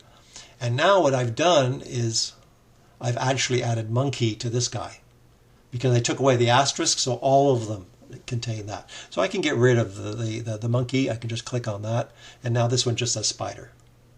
Now I can have this guy over here and this guy over here, and that's a moth, so I can just these 2 be spider. So I can just turn around and identify all of these. So I'm showing you a lot of different techniques because you can choose whatever one you want. Here's another thing you can do. Okay, I'll go over here. And this one actually has butterfly already, which is good. And I'll click this one, and that one has butterfly. So I've got a couple of them that have butterfly, and I'll look over here, and that one says butterfly. So some of them I find. So I don't go through and identify absolutely everything. I don't, turn around and give this one tree and fig tree and gnarly branch and go on and on and on. I try to think of what things I would typically want to be able to search on. Okay, if I want to be able to find monkeys, then I should be able to find them. This one's a parrot, I think. Yep. So I can give this one bird. Where's bird? Bird, bird, bird. There it is. And I've just added that to bird. Can I give it parrot as well? So now it's showing me parade, park, and park lane. So in fact, I've never used the word parrot in my keywords before because it's not prompting me. So if I added parrot to this one, it helps if you spell it right. P-A-R-R-O-T. Did I do that right? All right. So I now have that. Now let's come down here to all my list of keywords. I'm going to open this up, and there's all the keywords I've ever used anywhere in this catalog. And this keyword Carolina was used 71 times. Kim was used only 1 time, and Kim Lou was used 101. And if I scroll down to parrot, P-A-R-O-T, and I don't know how big this is on your screen. I have a fairly large screen. But I have parrot here, and it only shows as one occurrence. So if I wanted to, I could come over here and say, well, gee, guys, let's go back to bird. And so rather than scrolling and scrolling and scrolling, the other thing you can do is just filter. Okay, so B-I, and right off the bat, I can see these are all the things that B-I-R. So blackbird, bird, birds, birthday, and Emily Bird. So I can go to birds, and get all the birds and say, oh, here's a parrot. I'll hit the letter G, and I can say, well, here's a parrot, here's a parrot, here's a parrot, here's another parrot, there's another one and another one, woodpeckers, that's it. So I've now got down here 6 pictures selected. I will just assign it the parrot, and click. There we go. So parrot's now included. So bird is on all of these. Costa Rica's on all the ones I've selected. Parrot's on all of them. Some of them are in my SmugMug library. Some of them are part of my travel collection, and some of them are part of my vacation collection.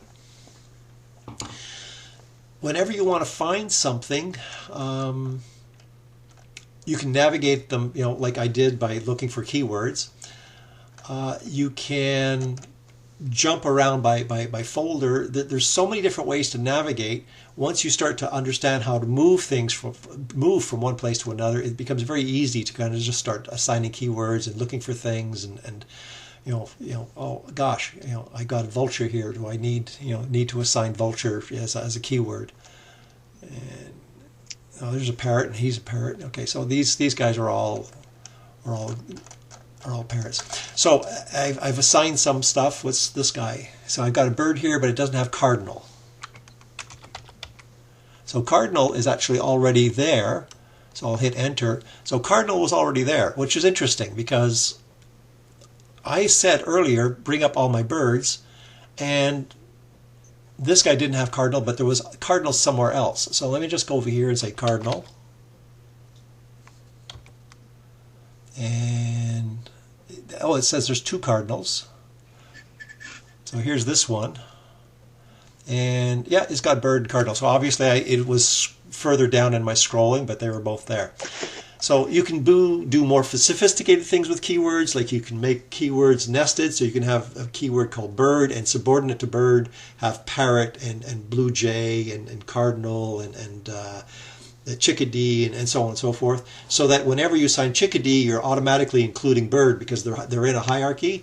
That gets really, really sophisticated. I don't usually bother with anything like that. Mike. So, yeah. May I ask here, how do you correct spelling mistakes? Or let's say I have one keyword that is parrot and one that is parrot plural. Yep. I want to consolidate those. Yeah, no problem. So let's say I had something.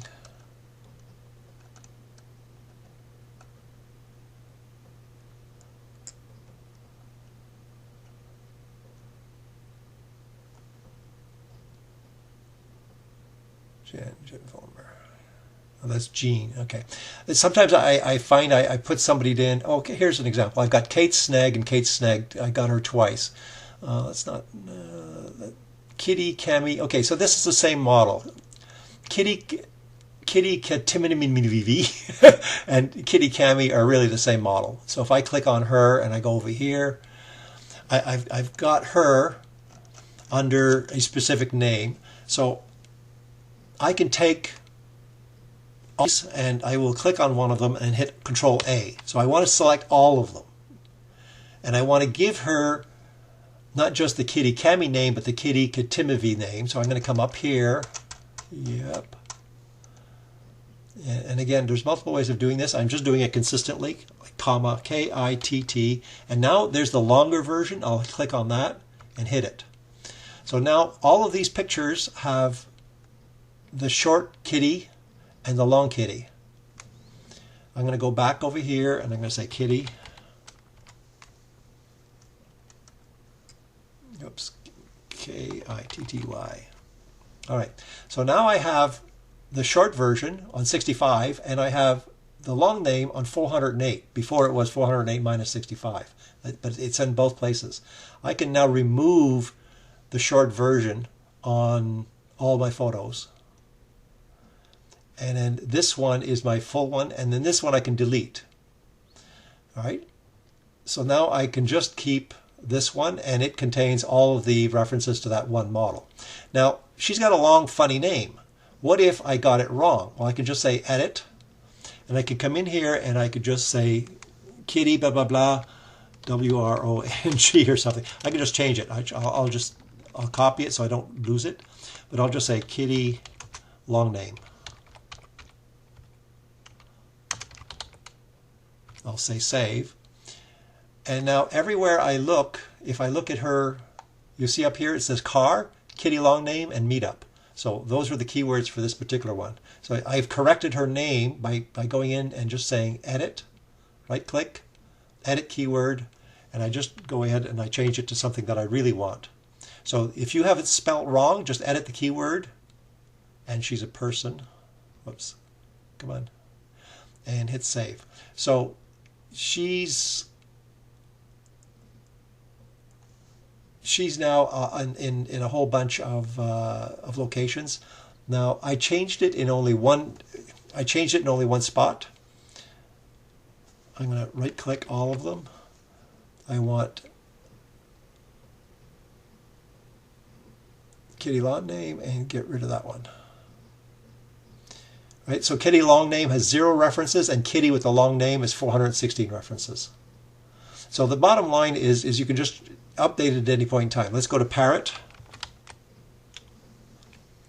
And we said there's only 2 parrots. Oh, there's actually 6 parrots. Okay. So there's my 6 parrots.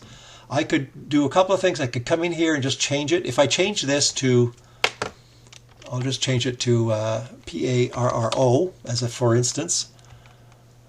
Now, PARRO, there's 6 of them, and parrot has 0 of them. Does that make sense? Am I losing you?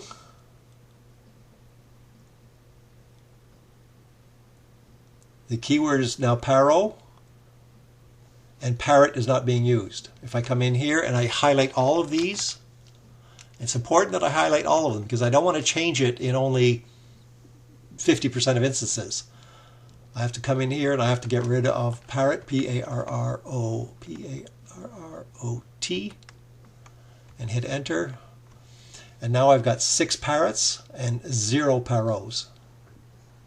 So all you're doing is you're just editing this entry.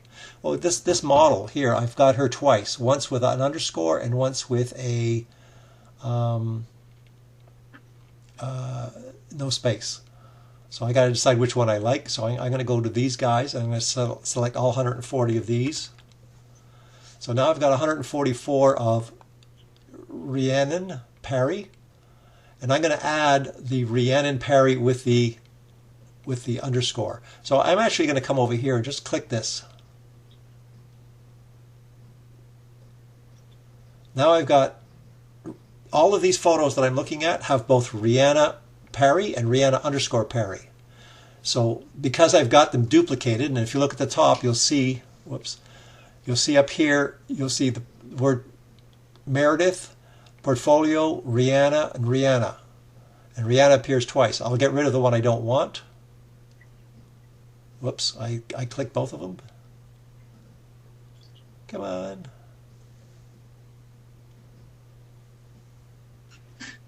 There we go. There we go. So she's set. So the one with the underscore has got 230 entries. The one with the with no underscore has got 0. Because I had duplicates with 2 slightly different spellings, so I had to merge them. It's not just a question of updating the spelling in this particular case. I had to make sure that the wrong spelling and the right spelling got merged. So you got to do both. Super, thank you. All right, so let's see. We talked about exporting. We talked about colors, rates, single line. All right, so let's talk about backing up and cleaning out your files because we're going to run out of time soon. So I can go to a pretty old place, 2021.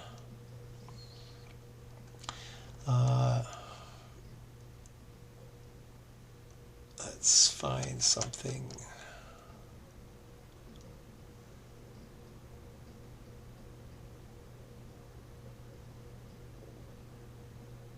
Okay.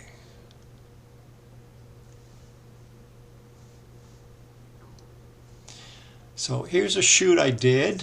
Rebecca Ann, the makeup artist was Zab. That's another thing I keep over here is makeup artist and model name. So I can always credit people for what I need to do.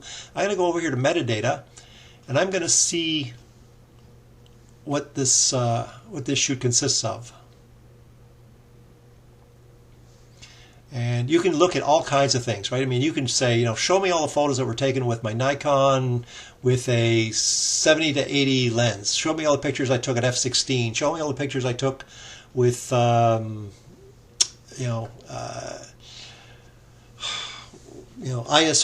1000. You can. There's all kinds of stuff that you can go looking at. So I'm just going to be looking at my ratings. And filters off. Okay, so here's my photos. There's 449 photos. If I look underneath here, my signed pictures, I have 14 of them that are signed, and you know, part of my portfolio, so I'm keeping. But if I go back to the full folder and everything underneath it, my ratings say I have 29 pictures that are 5-star. I have 100 pictures that are 4-star. Wait for them to come in. So these are just pictures I put aside. And sometimes it takes a while for them to come in, because it has to go now to my slow drive where my photos are and start picking up all of my previews and pulling them in, because this is 2018, so chances are my previews are not sitting around in my buffer anymore. Okay, so I take a quick look at you know, my variety, and I see, okay, I've got about 100 pictures that are 4 and 29 pictures that are 9. That's not too bad. Okay, and I probably have some 4s there that I could probably downgrade to 3s, but just for the sake of speed tonight, I'm just going to assume that back in 2018, when I made my choices between 3s and 4s, I was very good at making those choices. Sometimes I find over the years I go back and I'm going, you know what? Now that I look back at this, yeah, that 4 is really not a 4. That's really only a 3. Or conversely, I look at something at a 3 and I think, I don't know why I made this a 3. I kind of like it. And so your tastes change over time. But I'm going to trust that I have a reasonable amount of you know, judgment here, and I'm looking, you know, quickly at my 3s just to see there's nothing that didn't pop over that I might want to keep, and I'll just, you know, do a quick scan.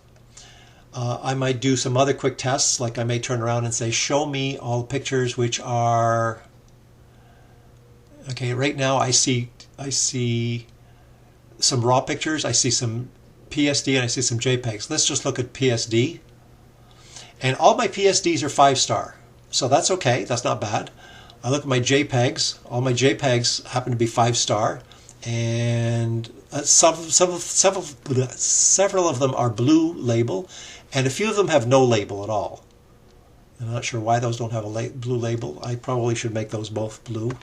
So now all of them have blue labels. And I hit the number 9 to make those blue. So I'm just doing a quick check, and so I'm saying, okay, so I've got, you know, 3 file types: JPEGs, RAW, and Photoshop. And so the Photoshop ones are definitely already 5s. The JPEGs are already 5, so I'll just deal with the RAW ones. And I've got some 3 stars, 4 stars, and 5 stars. And I will just take all the 3-star RAW files, and I will select all of those, and I'll right-click. And actually, this will take a while to delete, so I'm not going to do it now, but the concept is just say remove photos, and I would come in here and just say delete from disk. And all of those are now gone, and I freed up some storage. I'm now left out of the 424 photos I had in this library. I'll be left with, you know, 104.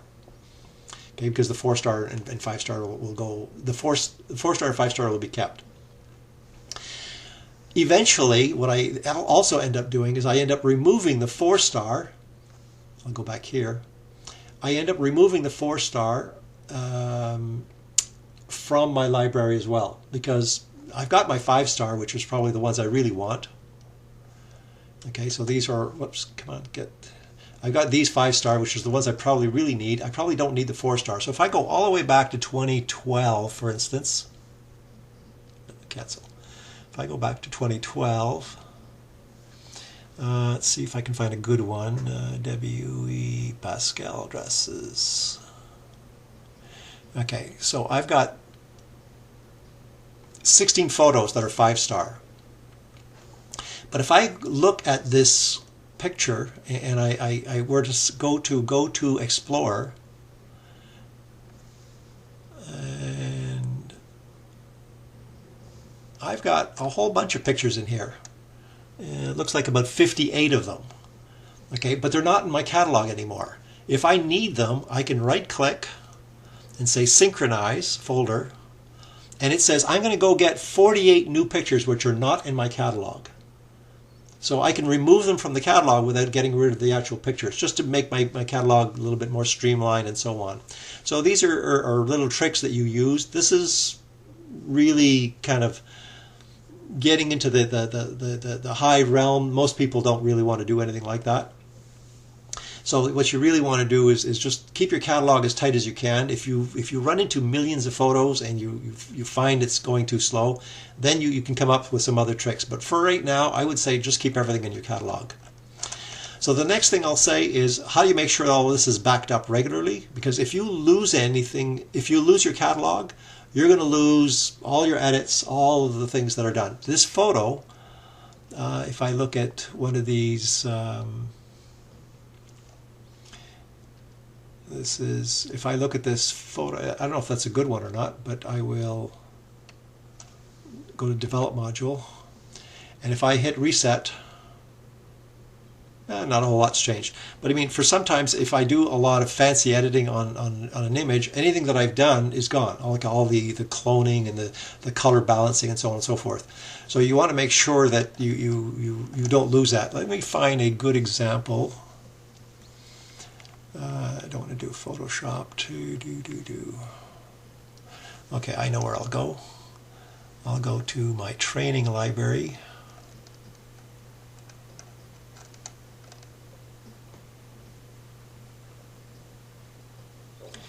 And I will take, a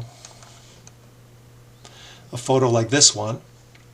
And so this is a raw photo, right? It's NEF, it's Nikon RAW. If I were to go to Develop Module and I click Reset, that was the original image, but I did a bunch of changes to it. Same thing with this one. That's my editing in Lightroom, but the original photo is that one, right? So if you lose your catalog, you're losing all of those edits. You have to start all over again. So what you want to be able to do is make sure your catalog's backed up all the time. Moreover, you want to make sure your backup is not on the same place as your catalog. So your catalog and your backups are not in exactly the same drive. Otherwise, you will, if you have a hard drive crash, you will lose both your catalog and your catalog backups, which is the default, unfortunately. So most of the time people are just backing up into the same drive. You obviously will need 2 drives if you're going to do this. So let's go over here and you say, whoops. You would go to Catalog Settings. And it says here, how often do you back up your catalog? Now, it depends on how often you are doing edits. If you edit daily, you might want to back up daily, so you never lose more than a day's work. If you come in here every once in a while and you do, 20, 30 minutes of editing, and then, you come back the next week, maybe once a week is fine. You decide how often you want to back up your catalog. But what happens is, if you lose your catalog, you're going to lose everything from the time you had your crash to your last backup. So you decide how often you want to back it up. My catalog's a good size, and it takes me about 15 minutes to back up. So I don't really want that happening every time I go out, which is one of the options, right? You could say once a month, once a week, once a day, every time you exit. So I tend to set it to once a week. But, I know I'm taking a chance, so I might have to redo a week's worth of work. Right now, I'm just going to set it to next time Lightroom exits. And I'm doing that on purpose because I want a backup to happen right now. So I'm going to say OK. And when I go to close Lightroom, it's going to try to do a backup. The reason I want you to see that is because when I say exit, now I'm exiting. It says, oh, you told me to do a backup as soon as you exit. Here's what's important. Where are you going to back up? This is at the point where you choose where the backup is going to be. And so I have to come in, and I typically Normally it goes to the C drive, C, and you get this thing called Lightroom Catalog, and this is where your catalog actually sits. Okay, so my catalog is right here. It's, Lightroom Catalog Master version 12, blah, blah, blah. But you will see if you haven't changed your defaults, you'll see Lightroom, and then underneath you'll see Lightroom Backups. And so they're both on the C drive, and that's dangerous because if your C drive goes, then you're snafu'd. So I choose to pick another location. I have a number of hard drives, some internal, some external, but I will choose another location, and in this case, where's my N drive? And Lightroom Backups, and then here's all my backups. I've got backups on the 9th, on the 2nd, on the 21st, February 10th, February 6th, January 27th, January 20th, January 12th, January 4th. So I've got a whole bunch of backups here. So this is where you choose, I'll just say cancel, this is where you choose where your backup is. And so as soon as you say backup, then it first tests the integrity of your catalog, then it optimizes your catalog, then it takes a copy of your catalog, and then it shuts down. So you want to make sure that you're doing this fairly regularly, and you make sure that you put it onto an alternate drive so that you can protect yourself against one hard drive or another. So that's the first thing you need to worry about, is make sure that your catalog has all of that stuff. But your catalog, remember, is the index cards. It's the date the pictures were taken, the edits you made to your changes. It's the date and time of the photos. It's all of that stuff, but it's not the photo. The photo is not there. The photo is on some other drive, wherever you put it. So you need to make sure you back up your photos as well. So you need to back up your catalog so that your work and effort with regards to all your edits are maintained, and all of your indexing and your keywords and all that kind of stuff. But you also want to make sure you back up your photos and put them somewhere. Some people go hog wild and back up everything into some cloud service like Blade Server or whatever. Other people create a physical drive and then send a copy off-site to their daughter or wherever, so that if my house burns down, I've got a copy of my most important photos and files and so on and so forth somewhere off-site. It really depends on how much importance you attach to your photos. But the important thing is this backup is not backing up your photos, it's backing up just your catalog. Your photos have to be backed up separately. And so you want to be able to back up both, the catalog and your photos. Now, if you did lose your catalog and everything was gone, that's not a good news story. But there's something you can do. I'm just going to close this for now. And I'll have to reopen Lightroom, I guess.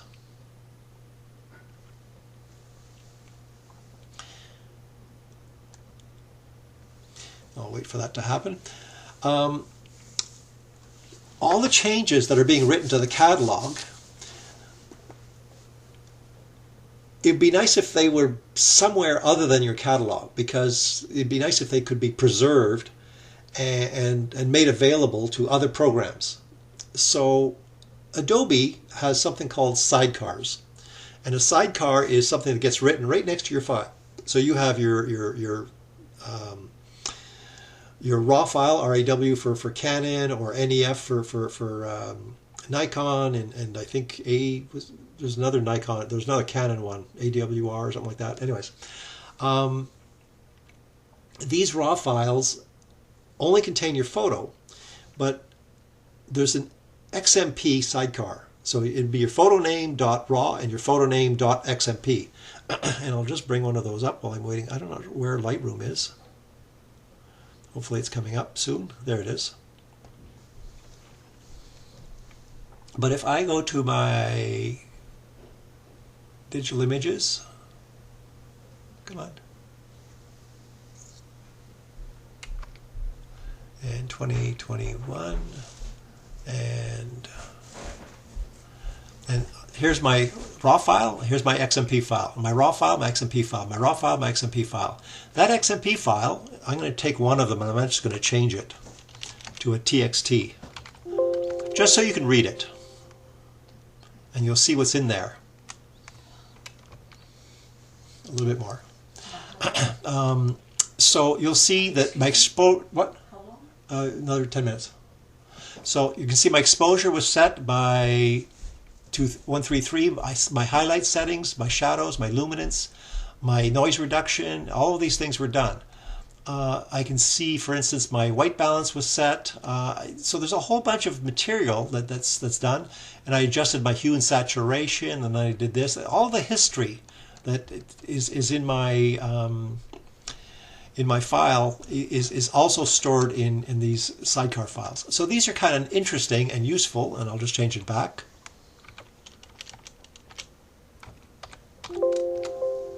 And there we go.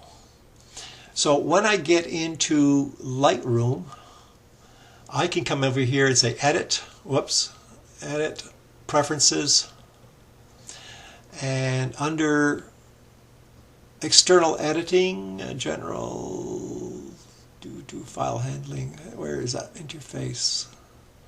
Might be under catalog. Let me just check. Catalog settings, file handling.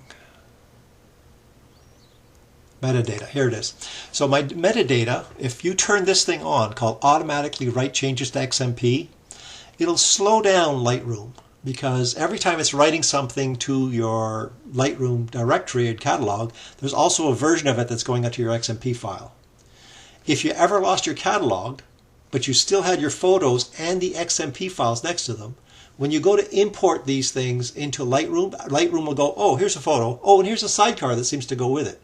And it'll reapply all of your edits. So everything that you've done to your photo, for the most part, is preserved in this XMP file, and then you can maintain your the integrity of your folder.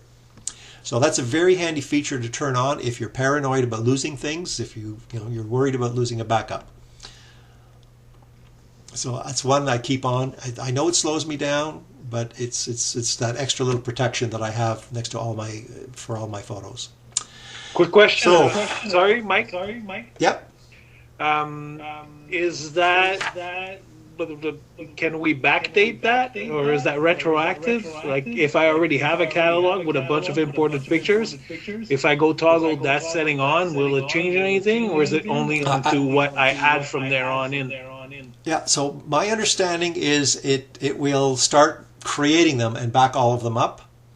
But if you're really unsure, there's a way to say metadata update previews and metadata, and I think there's a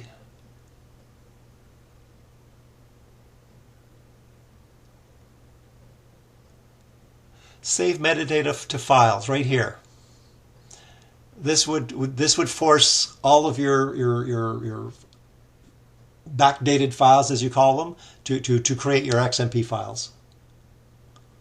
Okay, so you could select all your photos, just click Control S here, and then save metadata files. For proprietary camera files, we will not change them. For JPEGs, we will update your JPEGs, your TIFF, and PNG, because there's a room in the JPEG file format to contain all of this data. But for other files, it will go to a XMP. Okay, so it's just telling you to save all of this metadata to your files. And then you go ahead and you click on that, and then it'll do it. And I'm not sure how many records do I have here. I have 119 selected. I'll hit continue, and it's clicking away there. And let's see what it says when it's done. It may just say all of them were already updated or something like that. I'm guessing. Anything else? There it is. One or more of these photos has been changed on external application should light. So my Lightroom is always my go-to, my gospel. So if something got changed elsewhere through some other program, like On One or something like that, and I was in On One and I changed a 4-star to 5-star by mistake or something like that, I don't want it to be the On One or the Bridge or whatever version. So I always overwrite. So I make sure that my Lightroom contains the master version of everything. So if I see it's 4-star here, then I know it's 4-star on my hard drive, and not the hard drive's been updated. So Mike, let's could you wait for talk a this bit to about discarding previews? So previews, we didn't talk a lot about previews. When you import them, you create one of the styles of previews, either small previews, medium previews, normal previews, etc. Normally, Lightroom keeps all of your previews if they're normal or minimal, but there's a way of discarding your large size, 1-to-1 size previews, and there's a default option somewhere in catalog settings, metadata, file handling, automatically discard previews after 30 days. That's the 1-to-1 preview. So 1-to-1 previews either got created by you when you imported and you said, please create large size previews. I don't usually do that. I just usually use normal. But if you take a photo and you actually zoom in and you get in close, the only way Lightroom can do that is by creating a 1-to-1 preview. So if you didn't have one, it would have created it right now. And that will be around for up to 30 days and it'll automatically disappear. So unless you are running out of space or your machine's so that it's slow, you could choose to discard your 1-to-1 previews faster than after 30 days. But you normally don't have to get rid of them. They just manage themselves. As a matter of fact, you could literally delete your preview file, and every time you go to look at a photo, Lightroom would go, oh, I don't have a preview for this, and it creates it. So it's creating previews whenever it needs it. The previews are not one of those things that are really critical to back up, but they happen to be part of your catalog and they tend to get backed up by themselves. Does that help? Yes, thank you. That's helpful. Yes, thank you. No problem. Okay, so I've got my checklist all done. There's a lot of stuff there. So I appreciate people sort of hanging around and being patient. A lot of material to cover. This is usually like 2 days worth of material to learn the how-tos of how to do this and how to do that and so on and so forth. But I wanted you to see just how powerful it was and how easy it is to move around and find things and look for things and navigate around and be able to jump from a photo. Here's a photo in my teaching library and I'm trying to figure out where did that photo come from, and I can just go to library and oh, that's somebody called Anna Marie and it was taken in 2016, and here's all the other photos that got taken along with that one on the same shoot. So you can jump around a whole bunch, and then you can literally just say, okay, I want to go to Windows and actually find that photo in Windows, and I'm in Windows and I can jump over to that particular file and do whatever else I need to do. Maybe grab copies of things for backup purposes or whatever. So it's an extremely powerful tool.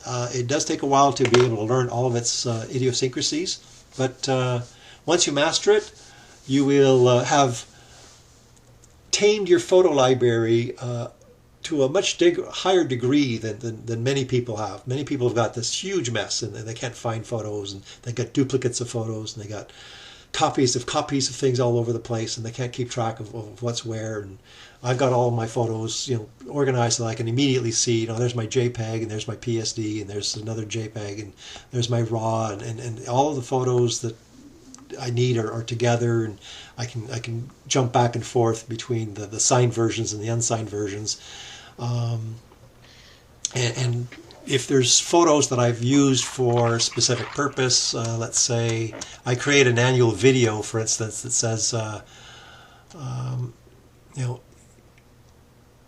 here's some of my highlights of 2021, and these aren't duplicates. These are just pictures that I took out of wherever from my 2021 collection, and I just gave them a keyword of 2021 review and threw them into a collection, and I can get at these fairly quickly, and I use this to create movies and so on and so forth.